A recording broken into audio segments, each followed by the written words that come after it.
All right, so it looks like California might be doing something based. California lawmakers approve psychedelics decriminalization bill. Can I just say I love how Mitch McConnell is the video for this article, because you know how he like froze multiple times in front of cameras.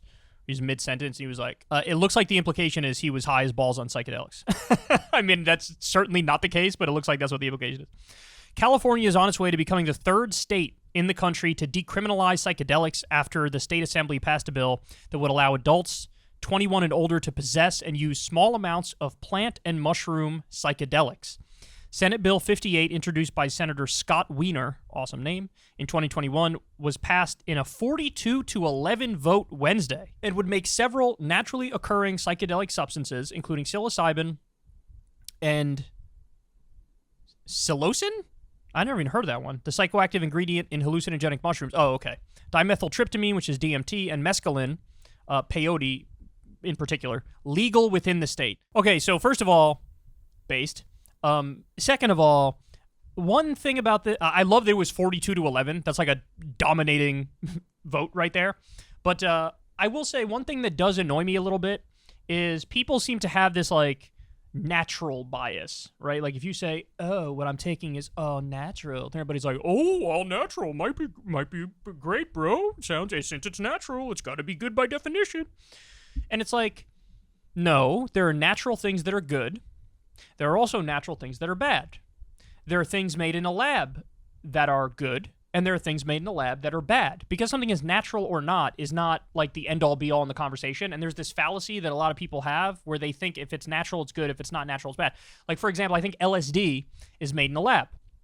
It also has similar characteristics to a lot of these substances, and I would have legalized that as well, or at the very least decriminalized that as well. But I guess there's like a bias against it because it was made in a lab. Therefore, it's like, oh, it's unnatural, so it can't be good. No. Things could be natural and good. You know something that's natural that's bad? Anthrax. Anthrax is natural.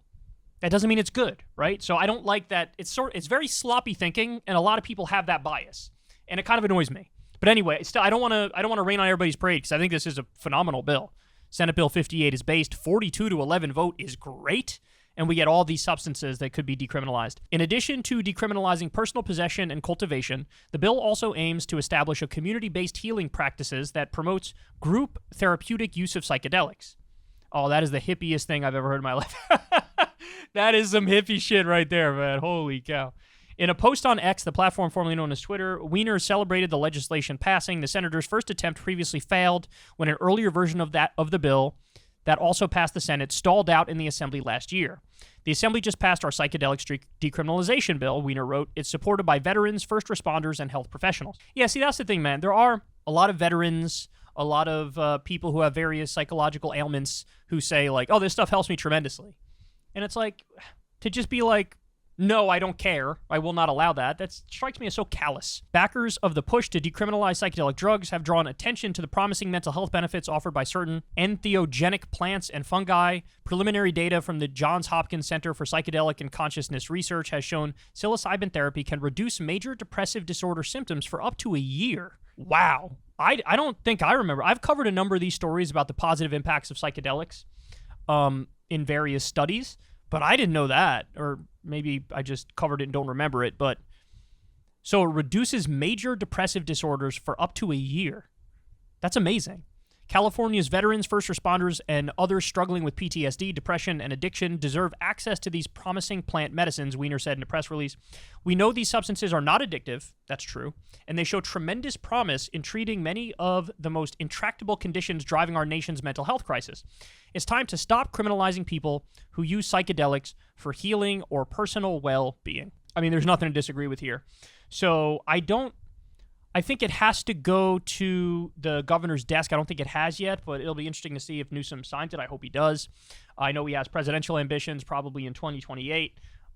Is he going to be scared to do it because of that? I think it'd be a benefit. I think if he were to sign it and say, yeah, I signed it, and it's good I signed it, I think that would help him more politically. They say, meanwhile, recent surveys show there is growing nationwide support for reforming psychedelic drug use. According to the results of the first UC Berkeley psychedelic survey, 61% of registered voters support legalizing regulated therapeutic access to psychedelics. I didn't know it was that high. That's amazing.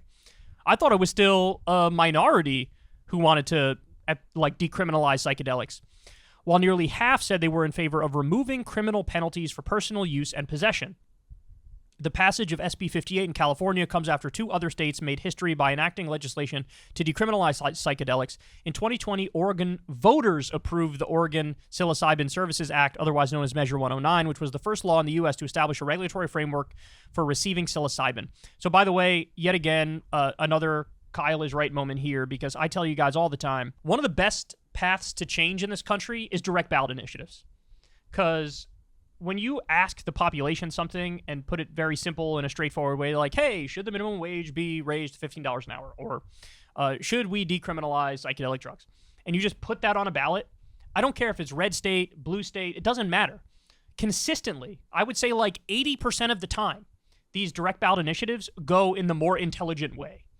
And I love that. This is why I've told you guys before, one of the policies I'm definitely in favor of is every single time we have a presidential election, we should have a federal, national level direct ballot initiative where you go and vote for president every 4 years, and there's going to be like 5 things on the ballot or 3 things on the ballot or whatever number we want to settle on that people get to vote on directly.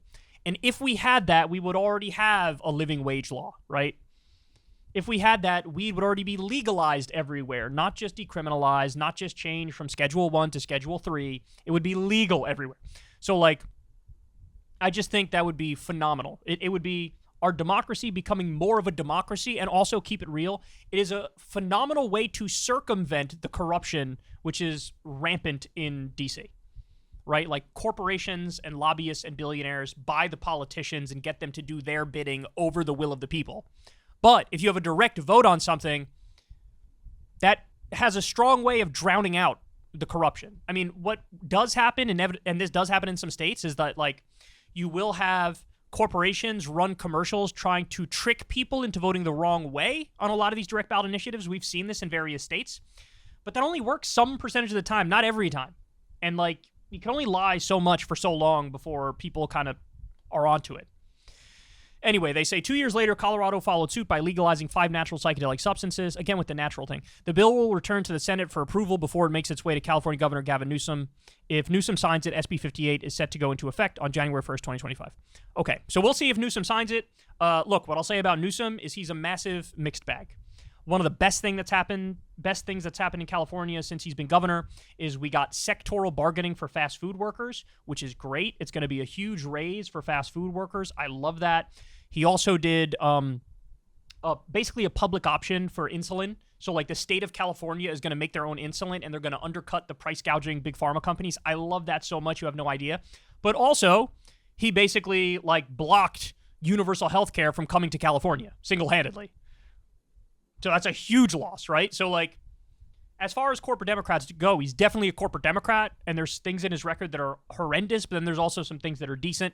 So we'll see what he does with this. I hope he's smart enough to realize it actually probably is a political benefit if he legalizes it and then, or signs this bill and then turns around and makes an affirmative case for it. Because I think this 61%, you saw the poll, are on the side of it, and we could drive that all the way up to 80%, like exactly what happened with weed, exactly what happened with gay marriage, right? So we'll see, but definitely a cool step in the right direction. Let's all go get high. Hey, y'all, do me a favor and like and subscribe. It helps out big time in the algorithm.